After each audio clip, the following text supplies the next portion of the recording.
Prashant, my man, how's it going?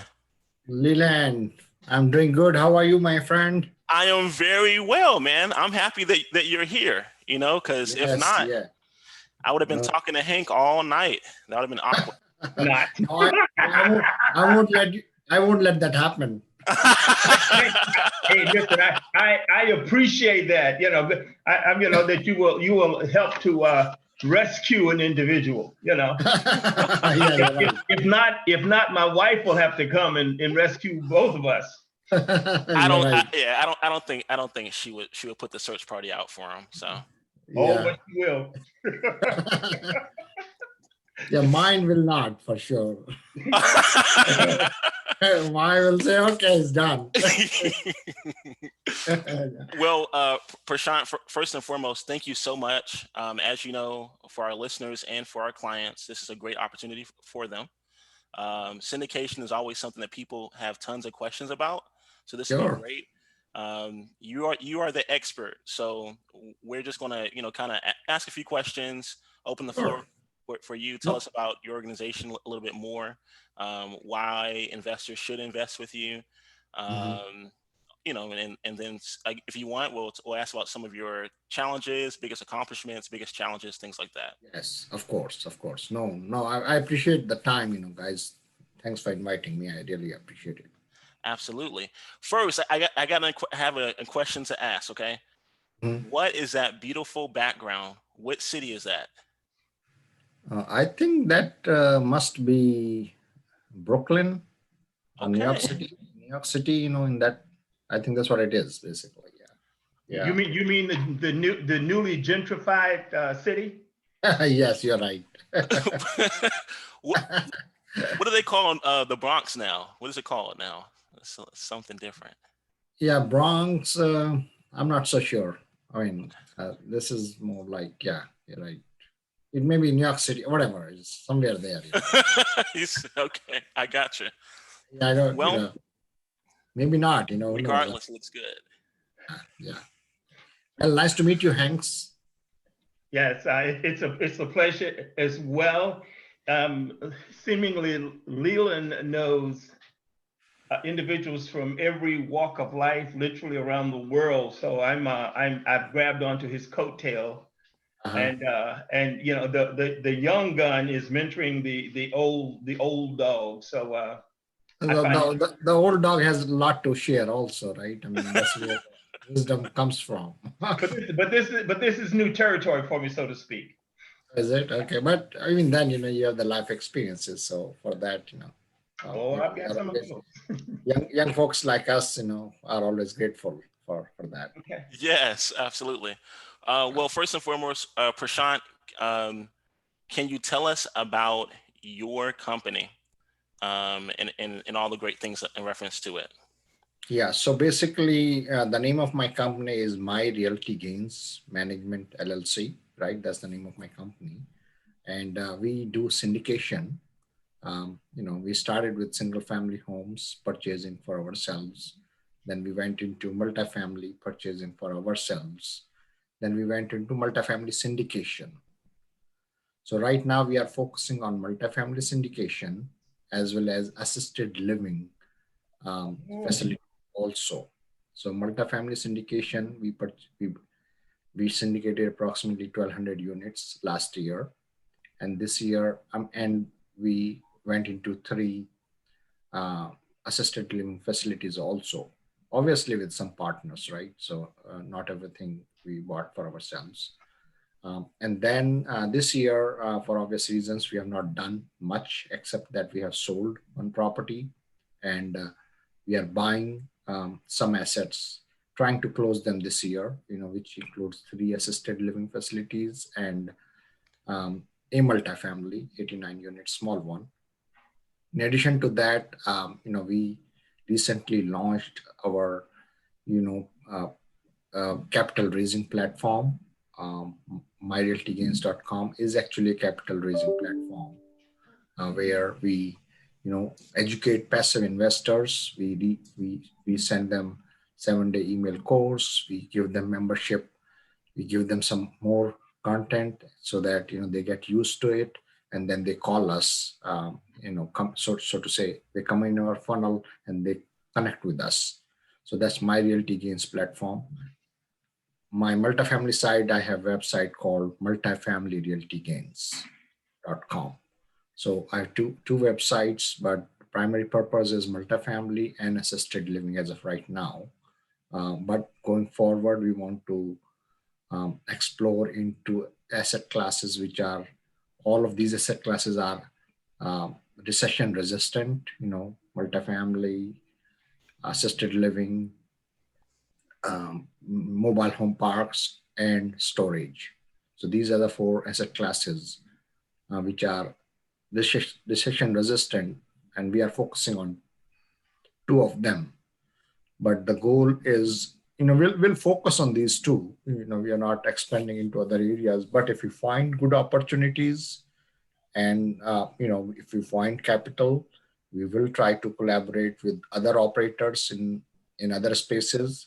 We will not get into those spaces as operator to begin with. We are specialized in multifamily, but we will collaborate with other operators in storage as well as in mobile home parks, so that we can bring capital to the project and have some, basically partner with them. So that's our roadmap for 2021. Um, we would like to collaborate with in other asset classes also, because multifamily space is very crowded right now, very difficult. Maybe for small operators like us, it is a little bit challenging. Nevertheless, we have the expertise. We have been providing consistent returns to our investors. We have repeat investors. Investors are coming on board. You guys in Indianapolis, that's where I'm buying my next property, in Anderson, Indiana, basically. But I like Indianapolis. Basically, I like to buy more in Indianapolis. If you guys come across something big, I don't like smaller, nothing 50, 60 units. They don't ring the bell in my ears. Anything bigger than that, like 100, 200 units, I would love to collaborate. Or if you want to just give us the deal, we'd love to work together. If you bring something to us, we'll compensate you for your efforts, basically. That's So fantastic. I kind of summarize everything in one. Yes. That's okay. That's okay. And I'll kind of piece it together. So Prashant, first and foremost, if someone were to say, "Hey, I like what you do, but what in the world is syndication?" How could you explain to a novice what that is? So syndication in my mind is a very simple thing.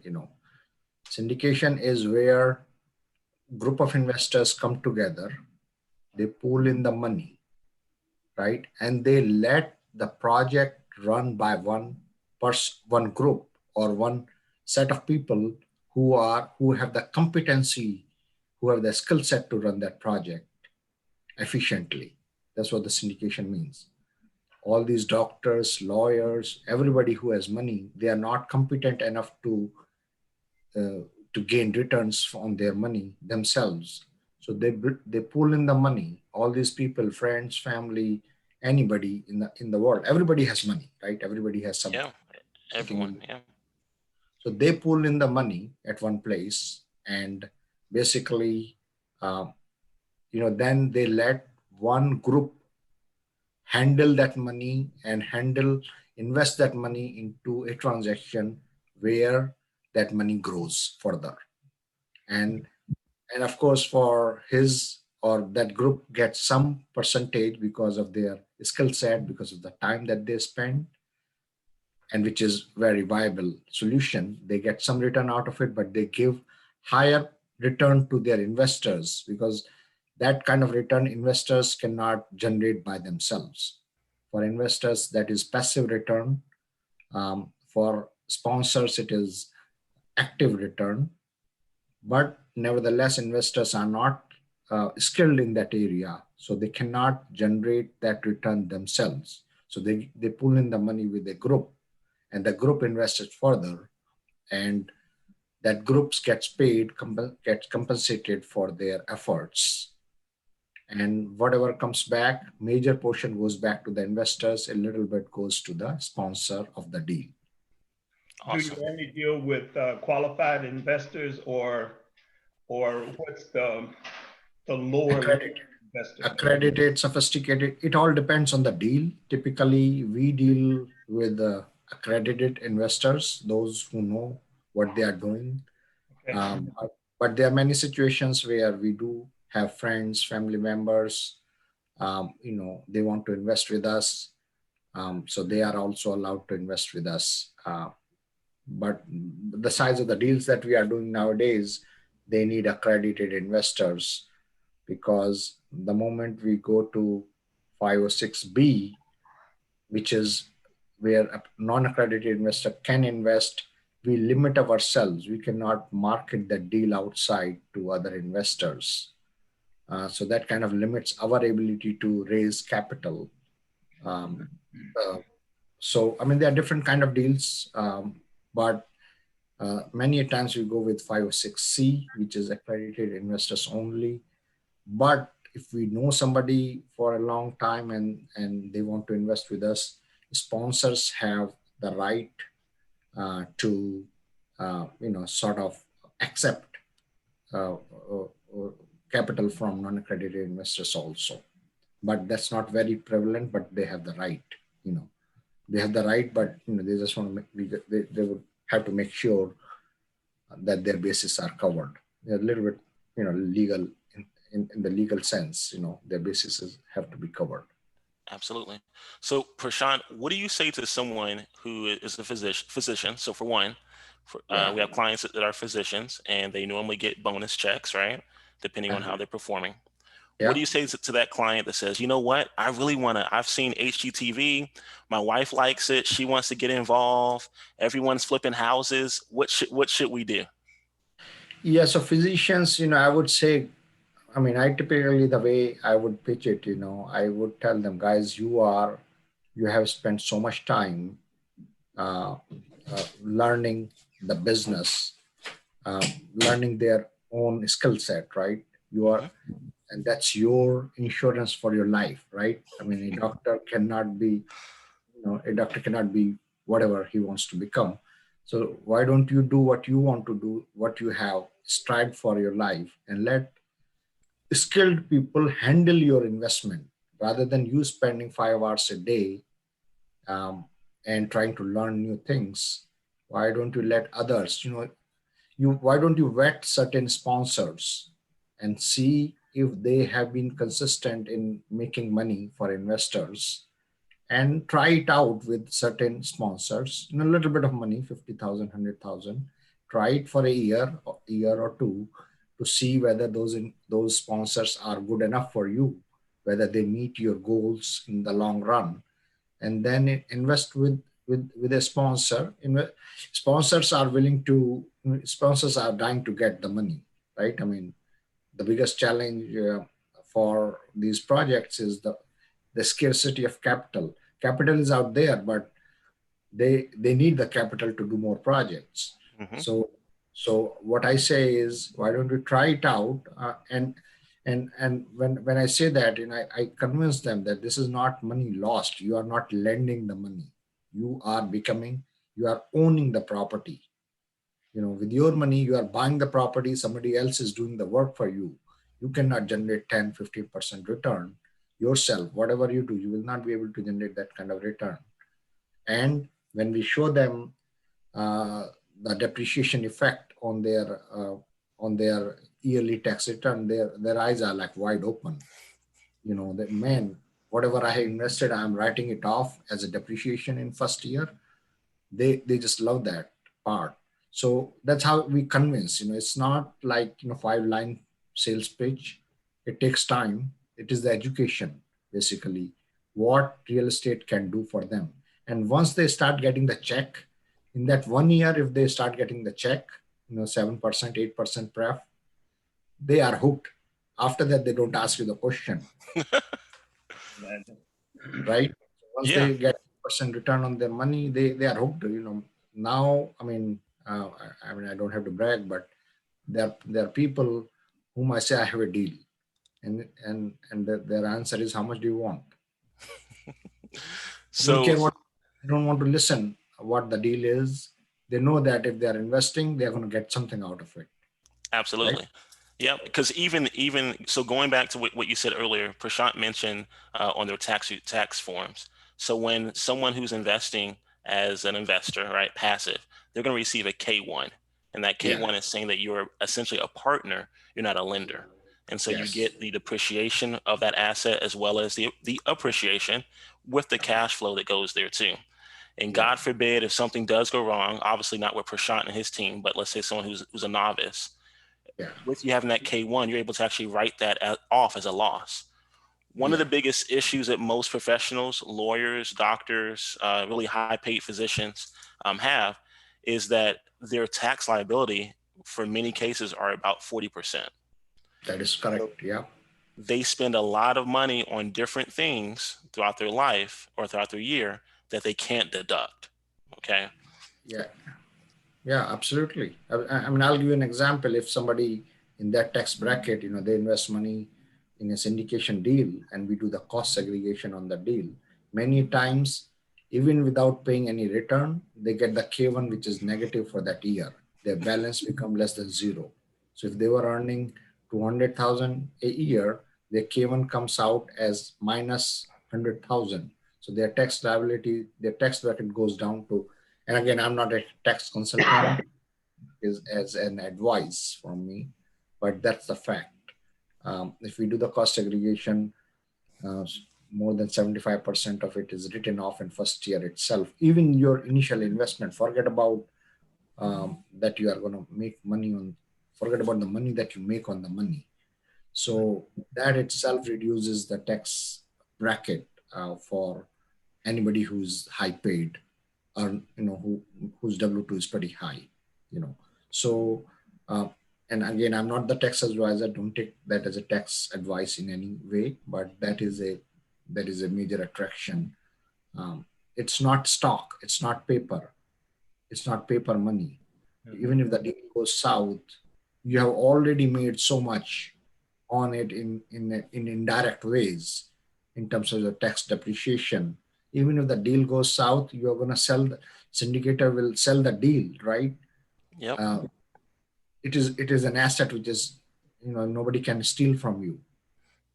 It is an asset which is nobody can steal from you. It will be sold in the market, and maybe you will not get any return on it. Maybe you will lose 10%. I'm just giving you the worst case scenario. Maybe you'll lose 5%, 10%, but you have already taken the depreciation benefit on that asset, right? So Yep. you have actually made money on the deal, which is actually lose, where you have lost some money. But I'm just saying that potentially, even if you lose, it has never happened with us that anybody has lost any money. You know, I'm just giving a hypothetical situation. So Absolutely. even if you lose money, you end up making money on that deal, basically. Absolutely. Um, and there's so many benefits with that. So man, there's so many benefits, and it really comes from the tax code and legally basically abiding by the rules, becoming an investor. Yeah. So do you know United States government gives upwards of 15 to 18 trillion dollars in tax benefits to the businesses? Absolutely. Yep. Every year. Total the total tax collection is only 3 to 4 million, 2 to 4 trillion, but the benefits that are given to uh, businesses, small to mid-sized business, small to large-size businesses, are upwards of 15 to 18 trillion dollars. I have not made up that figure. I have learned that figure from some journal. Yes. So going into you all strategy, right, for your company, what made you guys decide to have those four four food groups, right? You mentioned multifamily, you mentioned mobile homes, you mentioned senior living facilities. Is that right? And you mentioned storage. Why exactly are you choosing those while others are solely just choosing apartments? So right now we are focused on multifamily and assisted livings, but the idea in our mind is all of these four asset classes are recession resistant, right? I mean, we all know that depending upon the market situation, what is going to happen, there are a lot of uncertainty in the market right now. So I mean, it just the way the way we say that a multifamily is a recession resistant asset class. When people God forbid, somebody loses home, where do they go? They either go in their mother's basement or they go live in an apartment, right? So apartment rents never go down. Maybe they go a little bit, 10% down, but they are still cash flowing, right? Apartments are always cash flowing. Maybe the valuation doesn't go up, but they're always cash flowing 5-10% here and there, right? So that's apartments. Number two, assisted living facilities. Uh, do you know anybody who doesn't grow and doesn't need that service? I mean, Peter I'm Pan. close. so that's a unique asset class where everybody needs that loving care, um, you know loving care environment for their parents and elderly folks. So that asset class is always going to be there. It is not dependent on recession at all. I mean, it's just a basic need. It's like food, you know, it's like consumer goods. It will always be there. So same thing. That's not going anywhere. Similarly, storage. I mean, storage is an asset class. When offices get closed, where does does all that stuff go? I mean, they go in the storage, right? When houses are Yeah. sold, where the stuff goes? It goes into storage. So that's another asset class. And then mobile home parks is also very recession resistant. When people downgrade for homes to apartments, sometimes they downgrade to mobile home parks also. It is not a luxury item, let's just put it this way. These asset classes are not the luxury, these are the necessities. And necessities of food, clothing, and shelter will always be there. And these four asset classes kind of go into hand in hand into those. Uh, Having a single family home is a luxury. Someday I mean, maybe for a medium size, mid class folks, it is not, but for a lower class, I mean, not lower, C class tenant, it is owning a home is still a luxury, right? I mean, people struggle to make their end meets, so they do go live in the apartments or they go live in the mobile home parks. Uh, so so these are basic necessities. That's why, um, you know, not that we are focused on all of them. We are right now focused on multifamily and assisted living only. But if we have to expand ourselves into other areas, as I said, we will look for other operators, who are stabilized in those asset classes, and maybe we'll partner with them. Do you guys do you employ vertical integration in the projects that you're dealing with? Yeah, so in terms of the vertical integration, we do have third-party property management. We rely on third-party property management companies. So we are not yet vertically integrated. From accounting standpoint and property management standpoint, we are integrated, but we don't do everything. We don't have construction management. We are not that big yet. Okay. Someday we'll get to that, but everything comes with a price. So we have not reached to that level yet. We are not yet vertically integrated. Remind me, what size apartment units is your sweet spot? So currently the sweet spot is anywhere from 100 to 300 units. Okay. However, we do not have any apartment which fall in that range. We are either above that or below that. We have some assets which are below 100 units, and some assets which are above 400 units. But we would like to look for some things which are in 100 to 300 range. It's easier to manage them. The moment we start getting into you know 400, 500 apartment units, then the deal size become a little bit larger, and then we are struggling to find KPs and things like that. So we want to remain in 20, 200 to 300 range would be a best range for us. Having said that, doesn't really matter anymore. It can be more than that because we have done more anyways. But yeah, 200 to 300 maybe would be a sweet spot for us. What has been some of the greatest challenges you've endured? So the greatest challenge for us have been basically the two things, right? Capital. So in this business, there are two things. One is capital and one is deal flow. So both of them are always challenged because deal flow is a challenge from a competition standpoint. There's too much competition out there right now. So deal flow is a challenge. Then capital, having the investors bringing the money. In addition to that, lenders have been challenging also. There was a deal where, we worked with a lender, he backed out after 30 days. Then there was another lender, he backed out after 30 days. So we ended up losing a lot of time on that, and we had to continue to extend our deal. It took us 5 months before we could close the deal. But the deal was difficult deal, but I mean, sometimes lenders play game also. They retrade you. They look at the deal. Initially they say, yeah, we are going to do that. They will spend all your money, and then after that they will come and they say they will kind of change the terms on you, which kind of derail the whole deal. So that happens also. But those are more of opportunistic deals. I would not suggest anybody new to get into those areas. Look at the stable deal, little value add, putting the lipstick on the pig, those kind of deals.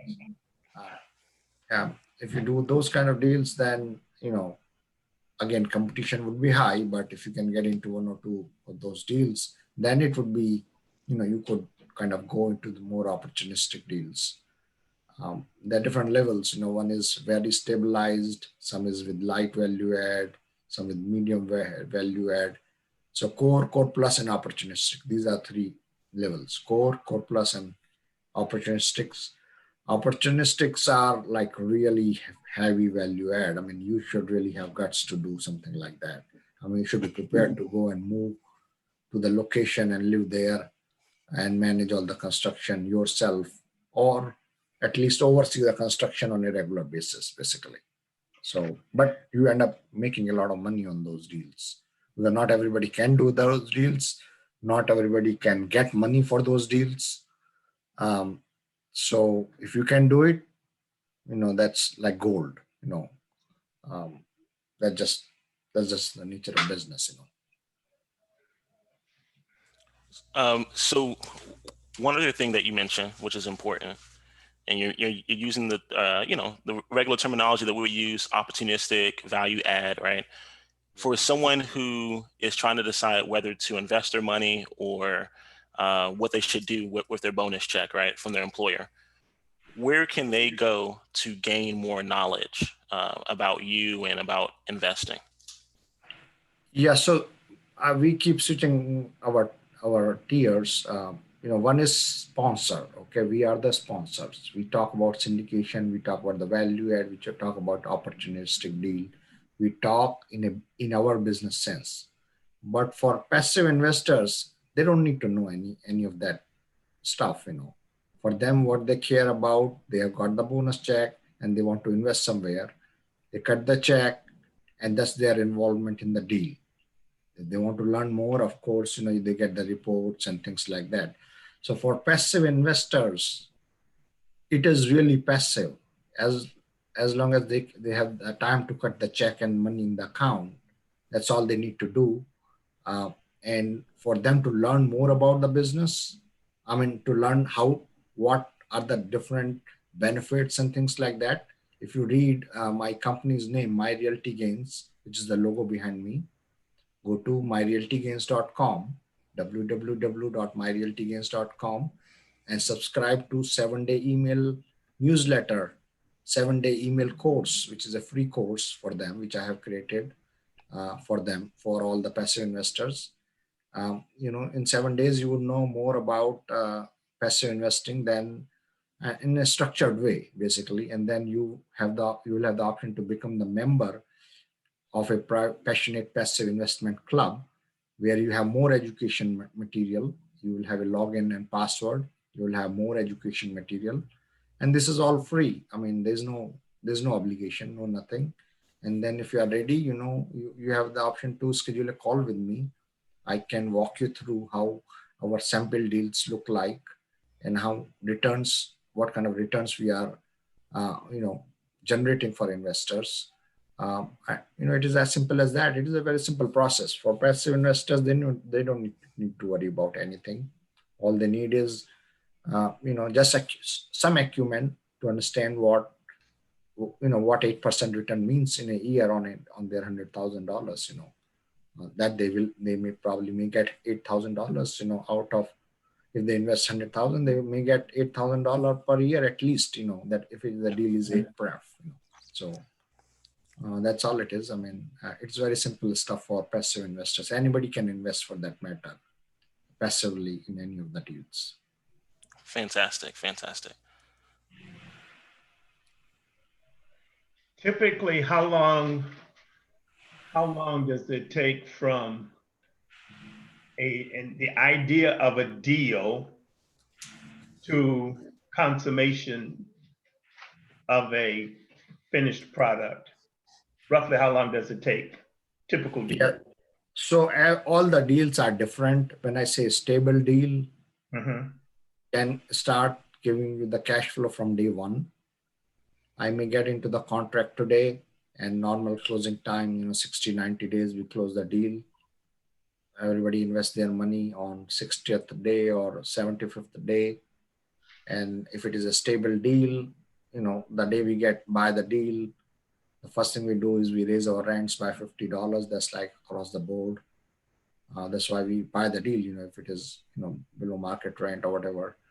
And the investors start getting their return from day one. Our investors get return from day one, irrespective of whether we are able to give them return or not. So they accrue return from day one.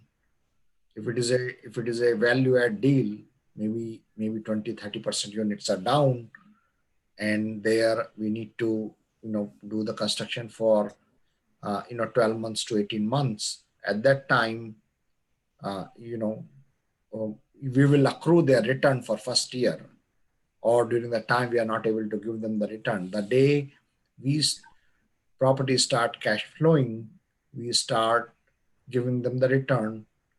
First, investors get the return, accumulated return from day one. So let's say we start giving the return in year 2, and let's say we have 100,000 to distribute to our investors.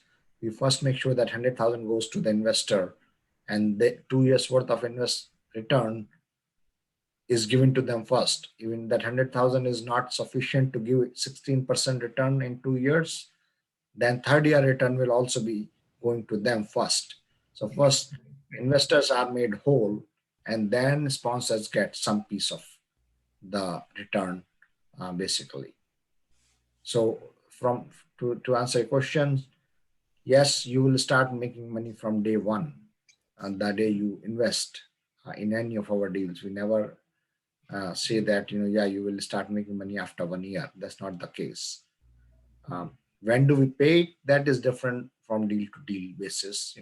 Typically I would say about 1 year is normal. 1 year to 18 months is normal, because we have the value add. We put the money. We need the money to upgrade the property, raise the rent. It takes some time to do all what we want to do on the property. So yeah, typically anywhere from 1 to 2 years, I would say.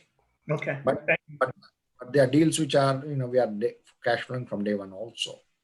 We cut the check every 3 months, So that's it basically. So again, deal dependent basically. Absolutely. And one of the things that's really good about mobile home parks is that you can get a larger return on investment compared to other assets. And That is so true. if That is if true. if someone doesn't have the expertise in managing that, or even being able to acquire it, it makes more sense to go ahead and become a passive investor. Yeah, yeah. So mobile home park. I mean, you cannot just go and start playing guitar on day one, right? I mean, you're not touch the guitar. How can you just go and play it, right? So Right. I can learn about playing I can read about it whole day long, for months and months. Doesn't matter, the moment I pick up the guitar, I would not know anything about it, right? Same thing like I mean anything, swimming. I can read about swimming all my life. As unless I jumped into the pool, I would not know. So to become a we invest with we are not perfect in those areas, so we don't claim to be, but you know we are willing to partner with the operators in those markets, in those assets, basically asset classes. Fantastic. Fantastic. Hank, do you have any questions for Prashant but before we conclude? No, he's done an amazing job in helping to fill some of my knowledge gaps, particularly when you start to talk about the tax implications of these investments. Because most investors are basically looking at the return, and they don't look at the tax benefits rather than the tax implications. So that's huge. In, I would imagine, basically selling the deal or getting individuals to invest with you. I'm just Yeah, curious, what's the largest deal size, not dollar wise? Well, maybe if yeah. you're at liberty to say the largest deal your company has executed thus far.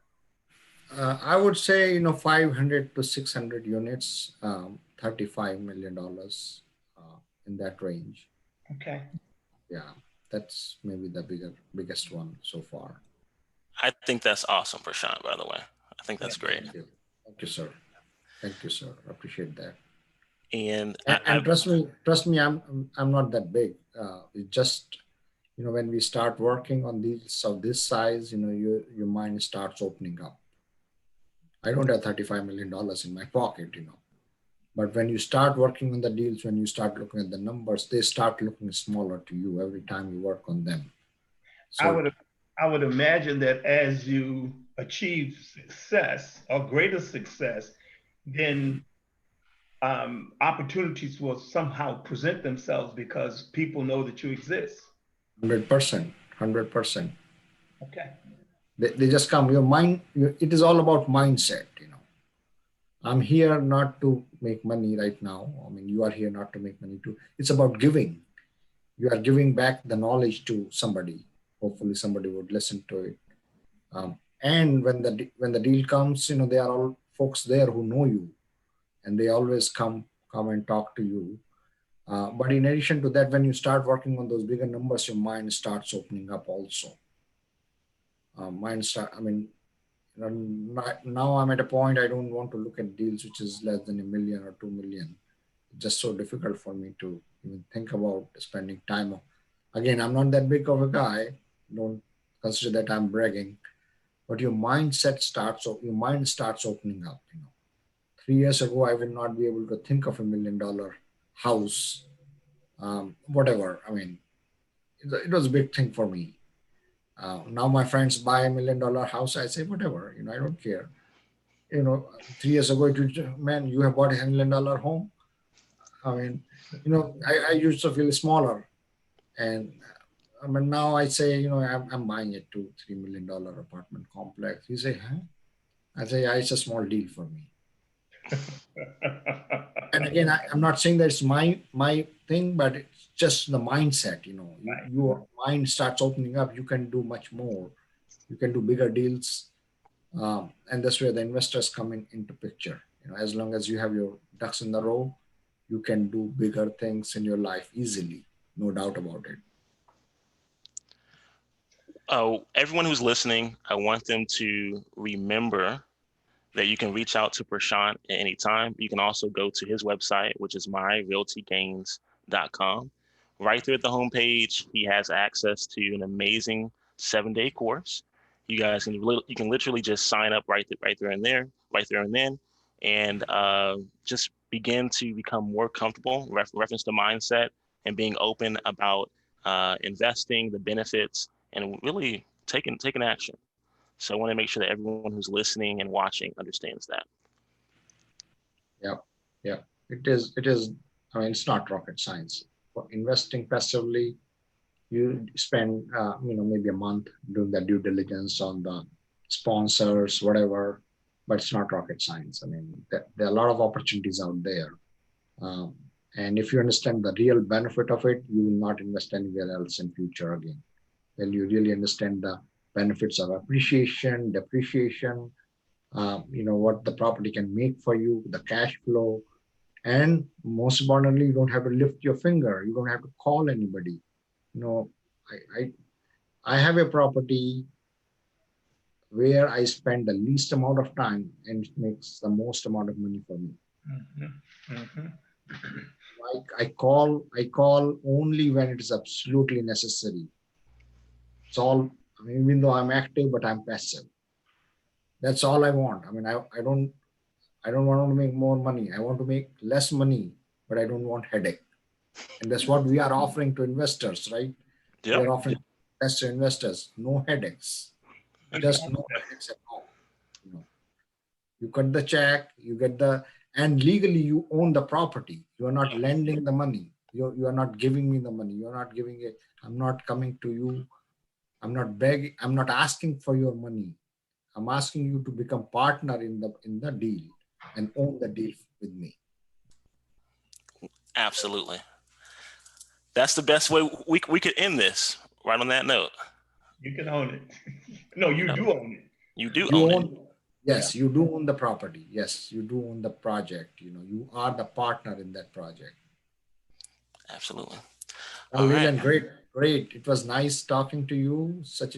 And I'm honored that you guys are taking time, both of you, Leland and Hank, both of you, you took time to talk to me. I'm humbled. Thank you so much. Thank you, Prashant. And We- looking forward to chatting with you more too. Sure, sure, me Yep. too. I might end up taking your course. Please, please, you are very welcome. Okay. You can call me anytime. You don't even have to take the course. Thank you so I'll, much. I'll do one-on-one with you. Wow. Yeah, no worry. Thank you. Yes, Thank you. you're always welcome. All right. Well, till next time, guys. Thank you all so much. And please do not forget to reach out to Prashant. You go to his website at myrealtygains.com. Okay, that's myrealtygains.com.